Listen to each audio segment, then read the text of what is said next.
parlamentario que a través de las leyes destruye la prosperidad de su propia tierra, de su propio pueblo.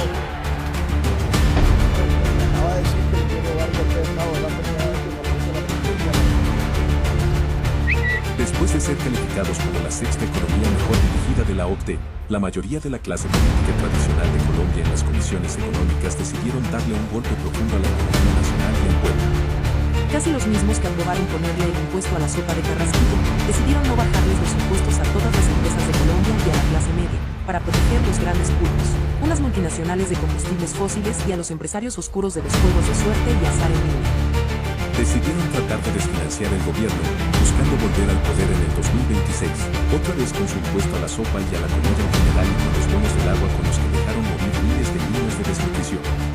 Las consecuencias y la reacción del gobierno serán complejas. La reforma tributaria que presentamos al principio del gobierno ha sido descuartizada.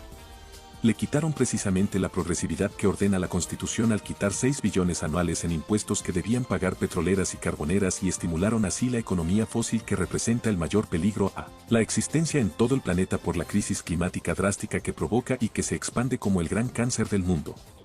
Como dije antes, la crisis presupuestal no la pagará el pueblo. El recorte no se hará de manera alguna sobre los programas centrales del gobierno del cambio. Quienes pensaban desfinanciar los programas centrales de la justicia social que ya ha sacado millones de personas de la pobreza y el hambre, fracasaron. Haré cambios en las esferas tributarias del país.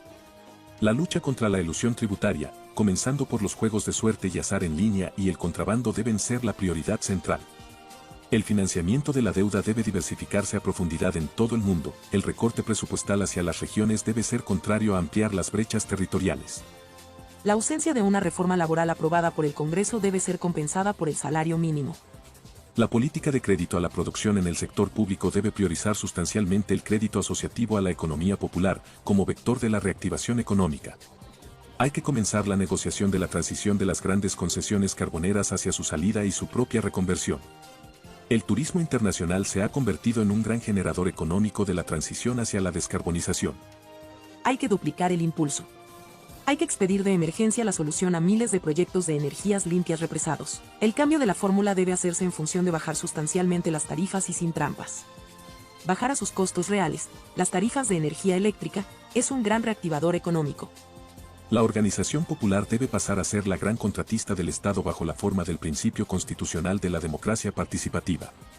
El cuadro político de las fuerzas gubernamentales debe readecuarse de acuerdo al comportamiento de dichas fuerzas en la votación por la ley de financiamiento.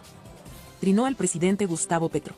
Presidente, la reforma política quedaría de muerte práctica. Óigame, Solo les queda un día. y además me habla de juegos de suerte y azar y me habla de que tengo vínculos con las empresas generadoras de energía.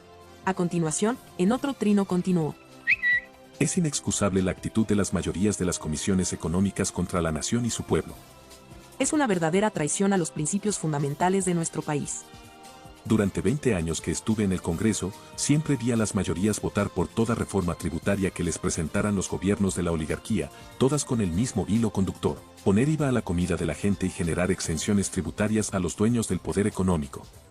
Siempre voté en contra de ese infundio apátrida. Por eso el pueblo estalló hace 3 años. La conducta del gobierno en 2 ocasiones ha sido al revés. No pone los impuestos a la comida y el pueblo trabajador y, como ordena la Constitución, pone los impuestos en los que más tienen. Las mayorías de las comisiones económicas siguen pensando en los negocios y la injusticia. El estallido social y sus muertos no cambiaron un ápice su cerebro. Esta conducta ha sido atacada una y otra vez desde diversos sectores del Estado y la sociedad opulenta, profundamente egoísta, y hasta ahora han triunfado. El hilo conductor de este golpe, que es parte de lo que orquesta Cepeda, tras el sueño de Candilejas, de ser presidente mediante un golpe, no es simplemente ideología, son negocios.